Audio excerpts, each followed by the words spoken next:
Hello friend, आपका स्वागत है हमारे चैनल साइबर एजुकेशन में। फ्रेंड, आज की वीडियो में बात करने वाले हैं बिहार आईटीआई प्रवेश परीक्षा 2023 के बारे में। फ्रेंड, जैसे कि आपको मालूम होगा, बिहार आईटीआई का जो एग्जाम है वो 11 जून 2023 को होना है और इसके लिए हम लोग एक नए सीरीज से शुरुआत करके ये डे नंबर तीसरा है, जिसमें हम लोग जैन धर्म और बौद्ध धर्म से संबंधित इंपॉर्टेंट क्वेश्चन देखेंगे, जो कि बार बार जैन धर्म और बौद्ध धर्म से संबंधित क्वेश्चन पूछे ही जाते हैं। तो आज की इस वीडियो के माध्यम से मैं आपको इंपॉर्टेंट क्वेश्चन कराने वाला हूं, जो कि सिर्फ आईटीआई के लिए नहीं बल्कि अगर आप बिहार पॉलिटेक्निक, बिहार डीएलएड या फिर बिहार पुलिस की तैयारी कर रहे हैं तो भी आपके लिए इंपॉर्टेंट है। तो इस वीडियो को शुरू से लेकर लास्ट तक देखें और इस वीडियो को दोस्तों के साथ ज़्यादा शेयर करें, ताकि ज़्यादा बच्चे जुड़े और मुझे भी इंटरेस्ट आए पढ़ाने में, मुझे भी मजा आए पढ़ाने में। ठीक है, तो चलिए हम इस वीडियो को स्टार्ट करते हैं। तो फ्रेंड, यहाँ से देख सकते हैं मैंने इस क्वेश्चन के पीडीएफ को ओपन कर रखा है। तो चलिए हम एक एक करके सारे क्वेश्चन को डिटेल में समझते हैं। इससे पहले आपसे रिक्वेस्ट है कि इस वीडियो को शुरू से लेकर लास्ट तक देखें और वीडियो समाप्त हो जाने के बाद कमेंट बॉक्स में आप अपना स्कोर जरूर शेयर करें कि आखिर आपने कितने क्वेश्चन का राइट आंसर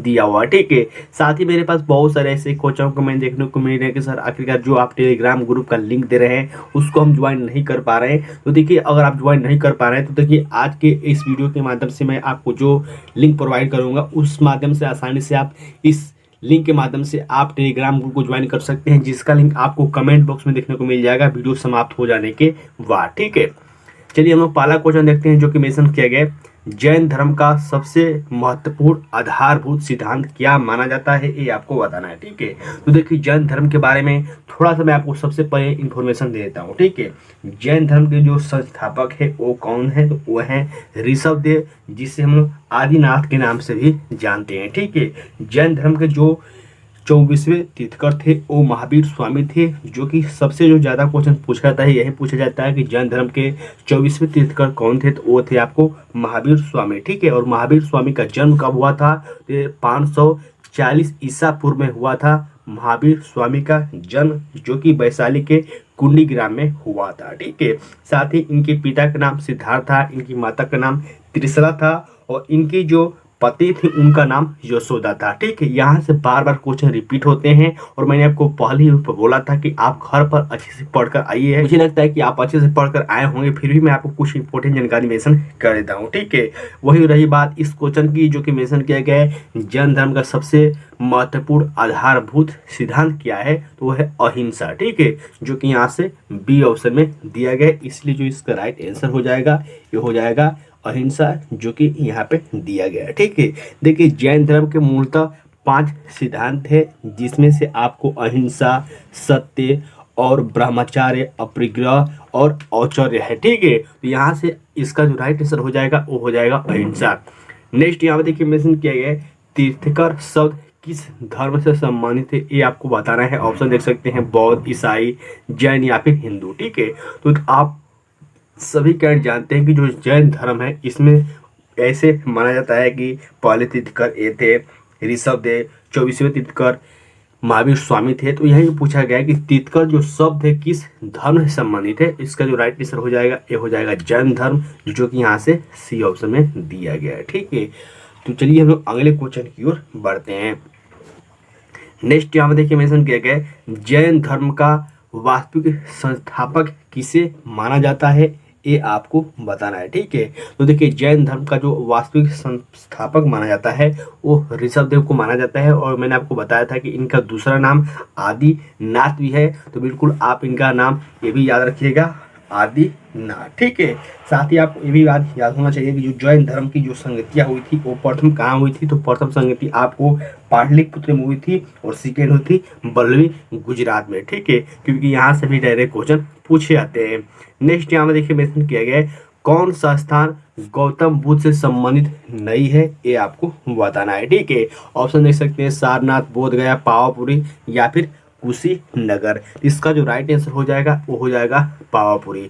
पावापुरी क्यों होगा इसका समझिए। ठीक है, देखिए, बोध गया में गौतम बुद्ध को ज्ञान की प्राप्ति हुई थी, सारनाथ में गौतम बुद्ध ने अपना प्रथम उपदेश दिया था, और जो गौतम बुद्ध की मृत्यु हुई थी, जो महापरिनिर्वाण हुआ था, वो कुशीनगर में हुआ था। ठीक है, इसीलिए जो तीनों ऑप्शन है सारनाथ, बोध गया, कुशीनगर, ये गौतम बुद्ध से संबंधित है। लेकिन जो पावापुरी है, पावापुरी एक महावीर स्वामी से संबंधित है। यहीं पर पावापुरी में महावीर स्वामी की मृत्यु हुई थी, जो कि 72 वर्ष में 468 ईसा पूर्व। ठीक है, तो बिल्कुल आप याद रखिएगा कि जो पावापुरी है यहाँ पे महावीर स्वामी की मृत्यु हुई थी, न कि गौतम बुद्ध से ये क्षेत्र संबंधित है। ठीक है, तो बिल्कुल आप इस बात को याद रखेंगे। नेक्स्ट क्वेश्चन देखिए मेंशन किया गया है, किसे लाइट ऑफ एशिया यानी कि एशिया की ज्योति के रूप में भी जाना जाता है। बहुत ही इंपॉर्टेंट क्वेश्चन है, बहुत सारे अलग अलग एग्जामों में इस क्वेश्चन को पूछा जा चुका है। ठीक है, तो लाइट ऑफ एशिया के नाम से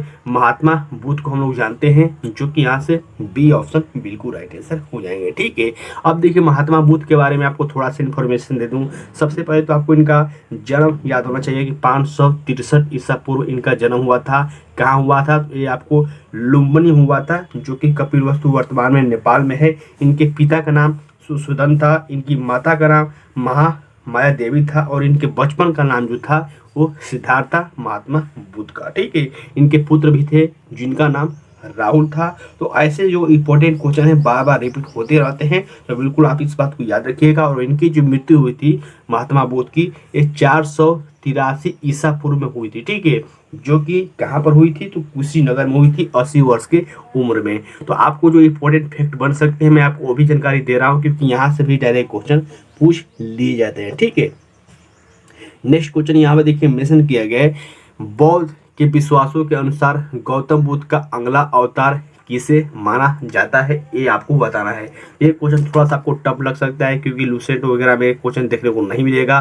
क्वेश्चन पूछा गया है कि बौद्ध के विश्वासों के अनुसार गौतम बुद्ध का जो अगला अवतार है वो किसे माना जाता है। तो इसका जो राइट आंसर हो जाएगा ये हो जाएगा बी ऑप्शन, मितत्र को, जो कि यहाँ से बी ऑप्शन में दिया गया है। ठीक है, अगला क्वेश्चन देखिए मेंशन किया गया, निम्नलिखित में से कौन सा मठ बौद्ध धर्म से संबंधित है, ये आपको बताना है। तो कौन सा वो मठ है जो कि बौद्ध धर्म से संबंधित है? ऑप्शन देख सकते हैं मेंशन किया गया, इसका जो राइट आंसर हो जाएगा ए बी हो जाएगा, चैत्य। ठीक है, चैत्य इसका राइट आंसर क्यों होगा, सबसे पहले इसे भी हम लोग समझ लेते हैं। ठीक है, देखिए जो चैत्य है ये बौद्ध धर्म से संबंधित है, क्योंकि आपने देखा होगा कि जो स्तूपों का संबंध होता है वो आपको भगवान बुद्ध से ही होता है। जैसे कि आप राजगीर में जाएंगे तो बहुत ही बड़ा स्तूप है, जो कि अगर आप सांची में जाते हैं तो अशोक के द्वारा जो सांची का स्तूप बनाया गया है ये भी आपको बौद्ध धर्म से संबंधित है। तो जो स्तूप होता है वो चैत्य से ही संबंधित होता है, इसीलिए इसका राइट आंसर बी हो जाएगा। ठीक है, अगला क्वेश्चन देखिए मेंशन किया गया, अशोक ने तृतीय बौद्ध संगति सभा कहाँ बुलाई थी,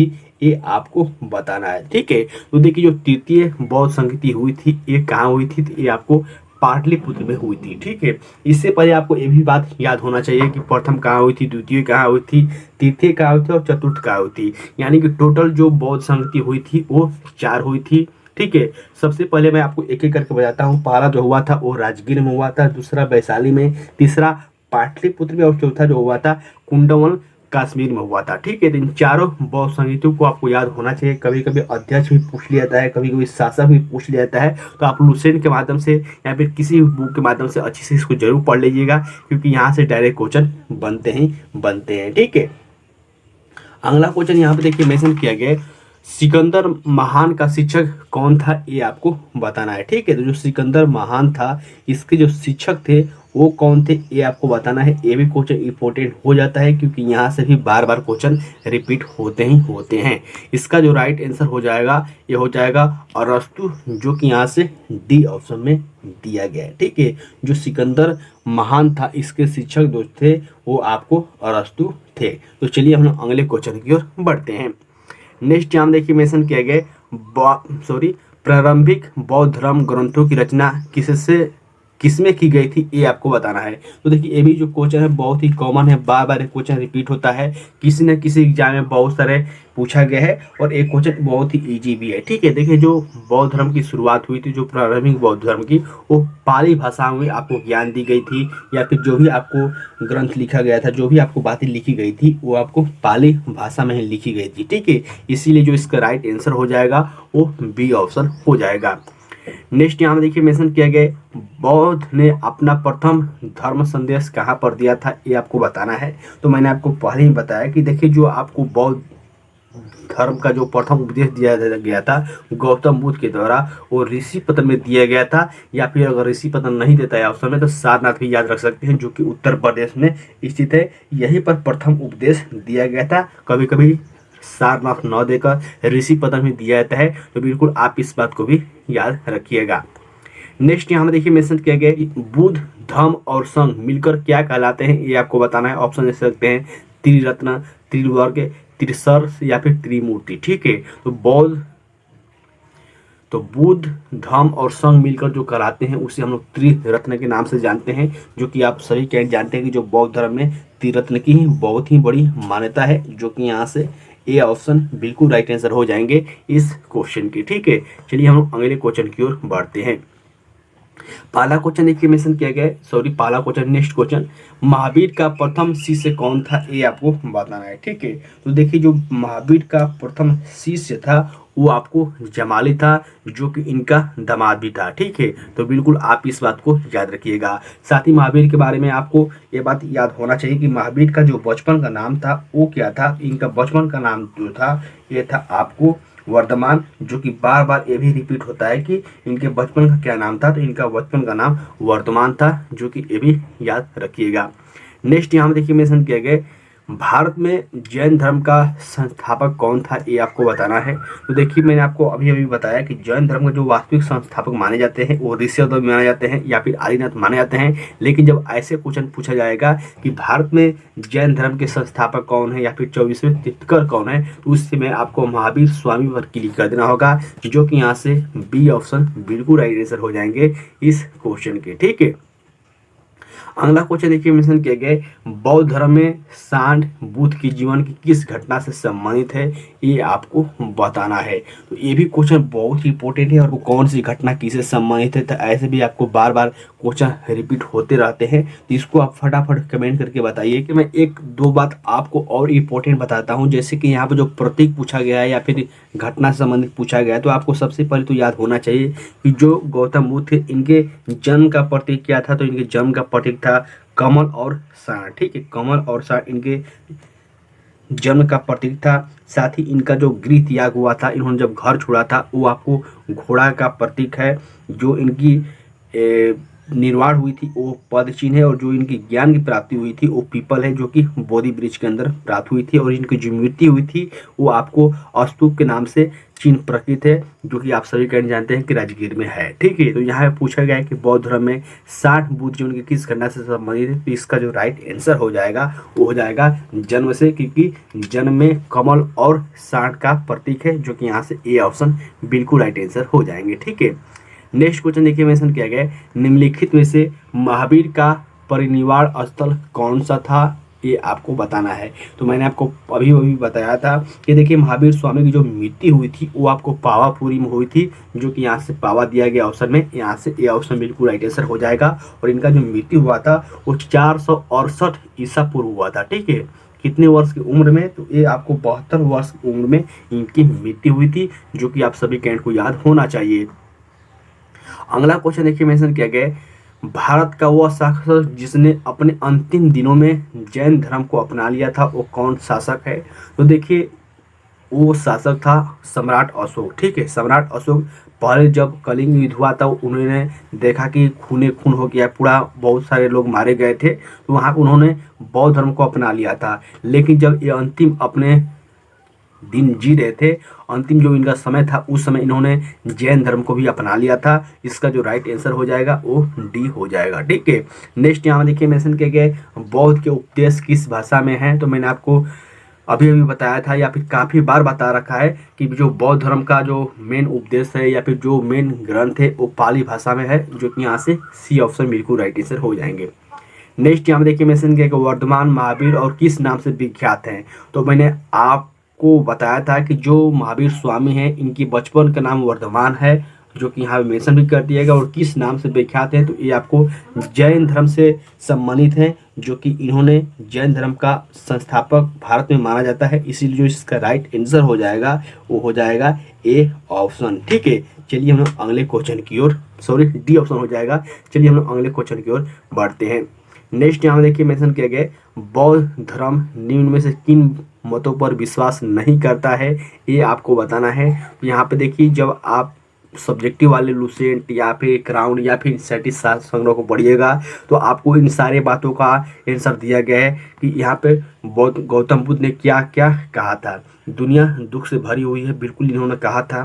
लोगों को दुख उनकी इच्छाओं के कारण होता है, ये भी बिल्कुल सही है। इन्होंने कहा था यदि इच्छाओं पर काबू कर लिया जाए तो निर्वाण मिल सकता है, ये भी बिल्कुल सही है। ठीक है, नेक्स्ट यहाँ पे देखिए मेंशन के ईश्वर और आत्मा के अस्तित्व को स्वीकार करना चाहिए। तो यहाँ पे देखिए जो जैन धर्म है या फिर बौद्ध धर्म है, इस धर्म में ईश्वर की मान्यता नहीं दी गई है, ये आपको बिल्कुल याद होना चाहिए। ठीक है, तो इसका जो राइट आंसर हो जाएगा वो डी हो जाएगा, जो कि यहाँ पे दिया गया है। तो फ्रेंड आज की इस वीडियो के माध्यम से मैंने टोटल 20 क्वेश्चन कराए हैं जो कि जैन धर्म और बौद्ध धर्म से संबंधित है, और मुझे उम्मीद है कि आपको एक क्लास बहुत ही अच्छा लगा होगा। आप वीडियो के नीचे कमेंट करके आप अपना स्कोर शेयर कर सकते हैं कि आखिरकार आपने कितने क्वेश्चन का राइट आंसर दिया हुआ है। किसी भी क्वेश्चन में कोई डाउट होता है तो भी फिर कमेंट करके पूछ सकते हैं, और टेलीग्राम ग्रुप को ज्वाइन कर सकते हैं, जिसका लिंक मैं वीडियो के डिस्क्रिप्शन बॉक्स में या फिर कमेंट बॉक्स में डाल दूंगा। या फिर अगर आप ऐसे ज्वाइन नहीं कर पा रहे तो डायरेक्ट आप टेलीग्राम ऐप्स को इंस्टॉल करने के बाद आप साइबर एजुकेशन सर्च कीजिए, हमारे चैनल का लोगो आपको देखने को मिल जाएगा, और बिल्कुल आसानी से फ्री में ज्वाइन करके वहाँ पे आपको टारगेट भी दिया जाएगा, साथ ही आप इसका पीडीएफ भी प्राप्त कर सकते हैं। ठीक है, तो बिल्कुल ऐसे ही तैयारी करते रहिए, घर पर पढ़ाई करते रहिए, और जो मैं क्लास ले रहा हूँ डेली वाइज इसको भी देखते रहिए। ठीक है, चलिए मिलते हैं किसी नेक्स्ट वीडियो नेक्स्ट अपडेट के साथ, तब तक के लिए बाय, जय हिंद।